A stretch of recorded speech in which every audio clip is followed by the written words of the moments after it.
Sfida ad altissima quota al De Villa di Codrongianos, dove lo stintino di Stefano Udassi cercherà di rallentare la corsa di un Castiadas ormai lanciatissimo verso il ritorno in Serie D. Partita che inizia in questo momento. Ha eseguito il calcio di punizione il Castiadas, lancio lungo per Mesina che salta Secchi. Attenzione a Mesina, la porta è sguarnita, finisce giù. Calcio di rigore per il Castiadas. Calcio di rigore per il Castiadas al quarto minuto di gioco. Arriva il fischio dell'arbitro, parte Mesina, la rincorsa, il tiro e la parata di Secchi, poi la ribattuta fuori da parte di Mesina, incredibile. Al quinto minuto di gioco esulta con il pugno chiuso Stefano Udassi, poi il lancio lungo che diventa buono per Del Rio. Attenzione a Del Rio, il tocco sotto impreciso e poi arriva a spazzare via questo pallone Saias. Pericolo per il Castiadas e occasione invece per lo stintino. Avanti sul Tonara per una rete a zero. Intanto seguiamo Mesina, prova a calciare verso il primo palo.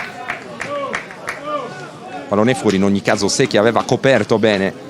Lungo in avanti con il destro, il colpo di testa in avanti, il pallone buono per Mulas, l'intervento e poi la traversa piena presa dallo stintino. Ora riceve Cordeddu, prova a puntare il suo avversario, il cross, colpo di testa, il pallone fuori, ci ha provato ancora Mesina, il pallone all'indietro per Contu, il cross di prima intenzione, poi ha provato a girare D'Agostino con il sinistro.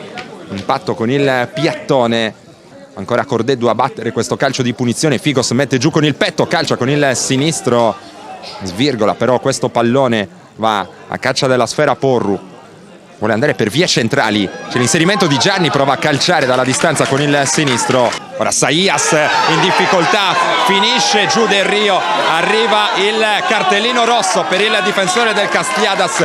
Altro colpo di scena al 15° della seconda frazione, la capolista è in 10, fallo, parte Carboni e il gol, lo stintino è in vantaggio al 16° del secondo tempo. La firma su calcio di punizione e di Carboni che dunque sblocca questa partita.